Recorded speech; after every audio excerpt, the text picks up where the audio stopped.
We are here at the Union Buildings, partner, this morning. This is the seat of government. This is where policies that are agreed to and legislation that is approved in Parliament gets executed from. This is where last week, as you said, President Cyril Ramaphosa outlined to the world, not just to South Africa, the plans for stimulating our economy, hoping, of course, that all the measures that is outlined will reignite growth in our economy. I'm joined here this morning by a corporate governance expert. He consults in corporate governance. Currently, he's been doing research on why some emerging economies like South Africa, like Brazil, like Argentina are more successful than others. Professor Peter Goss, good morning, and thank you very much for your time.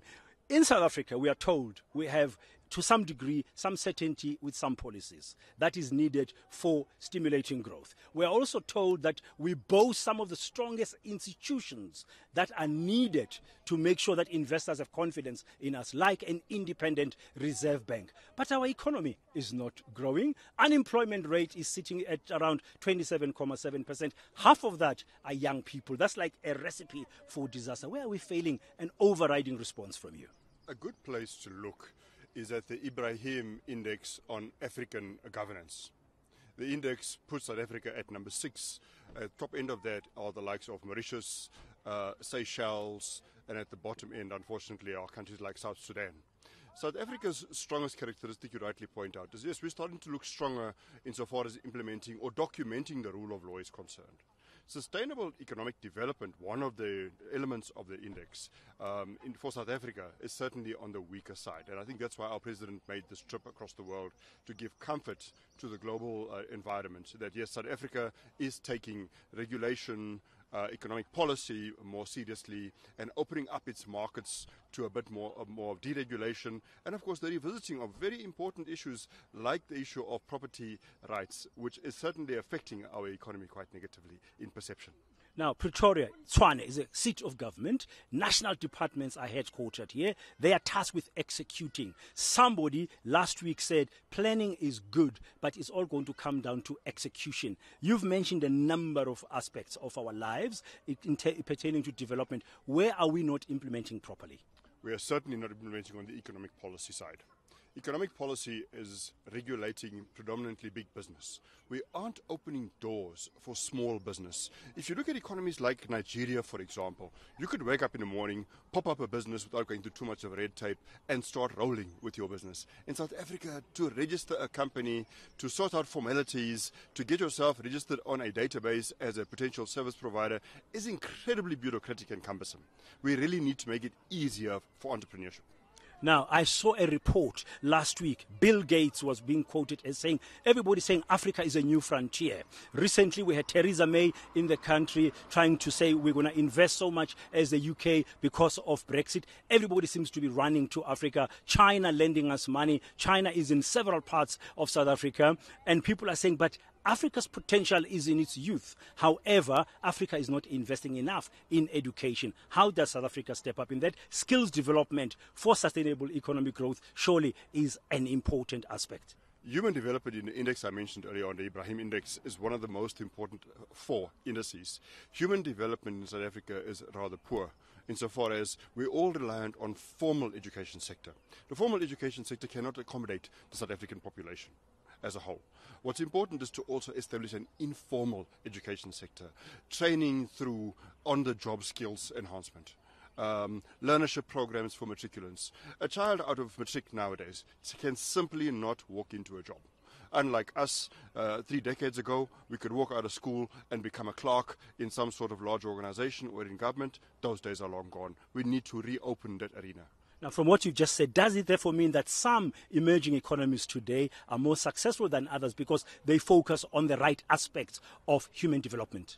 They focus on creating a platform to walk out of school, create a business idea, and let it roll.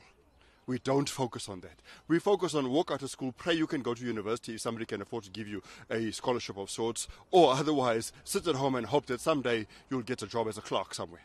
Does human rights, if human development is such a key thing, does human rights also play a role in fostering and enhancing economic growth? Absolutely. Human rights and the rule of law go hand in hand. human rights, and more importantly, participation in human rights. Participation in human rights means fighting for the cause of good. So our current efforts around state capture initiatives aimed at enhancing human rights, at driving our constitutional imperatives and democracy are very central to economic development. Now, in South Africa, you just mentioned state capture. The word corruption comes up now and again, that the private sector, we've seen some example, I can just mention one of them, Steinhoff now, recently. Does good governance, good corporate governance, whether in the private sector or public sector, also enable improved performance of an economy? Good corporate governance does indeed, and the company you mentioned, for example, would claim to be very high up in its implementation of our current corporate governance regime for the private sector. That corporate governance regime is orientated only towards the elite. It's orientated towards listed companies. Nowhere else is it obligatory to implement our current corporate governance regime. So we need somewhat of a different corporate governance regime for the wider South African corporate sphere. Now, the other issue that in South Africa keeps on coming up now and again, besides corruption, is the fact that there's no unity of action between the private sector, the public, the government, labor, and business in general, so to speak. That if people could only drive towards one vision. In your research, have you found that some emerging economies, there's clarity about vision? Beautiful. Brazil has a beautiful model that is an inclusive model for improving governance across industries. It has some bodies that mitigate, for example, the list of corporate irregularities that have a combination of business, private sector, civil society together looking at managing governance and enhancing governance, as for one example. You see the same trends emerging even in China, where China is accused of having problems with the rule of law. You see an inclusive system of corporate governance that includes both business, government, no finger pointing, but a collective effort, collective governance. Now, you talk about collectivity. Economic performance means everybody must be rowing in the same direction. President Cyril Ramaphosa last week outlining here at the Union Buildings a new economic stimulus package. There's been mixed reaction to it, whether or not it will work, but underlying it, he was saying we must work together.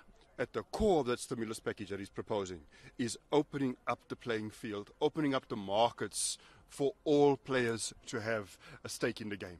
Right now, the markets are somewhat constricted, to some extent, some say by regulation, but I believe they're constricted by a non-equitable split of the market. And that historical shift in market sharing and equity is still very, very far from appropriate. Okay, now we have to hand over to the studio shortly, but just one last question.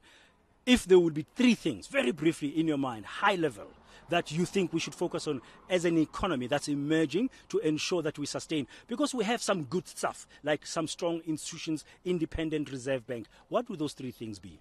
One, business. Don't look to government and President Ramaphosa's speech for the future. Join in and open up the markets to all and be more inclusive. Two, government. Get significantly more aggressive about issues of corruption. They are killing us in the international market. We need political stability. Number three, take care of the risk of political instability, which is still a thread hanging in the air over us. We're hearing about the former president forming little camps going forward. We need to cull these risks overnight.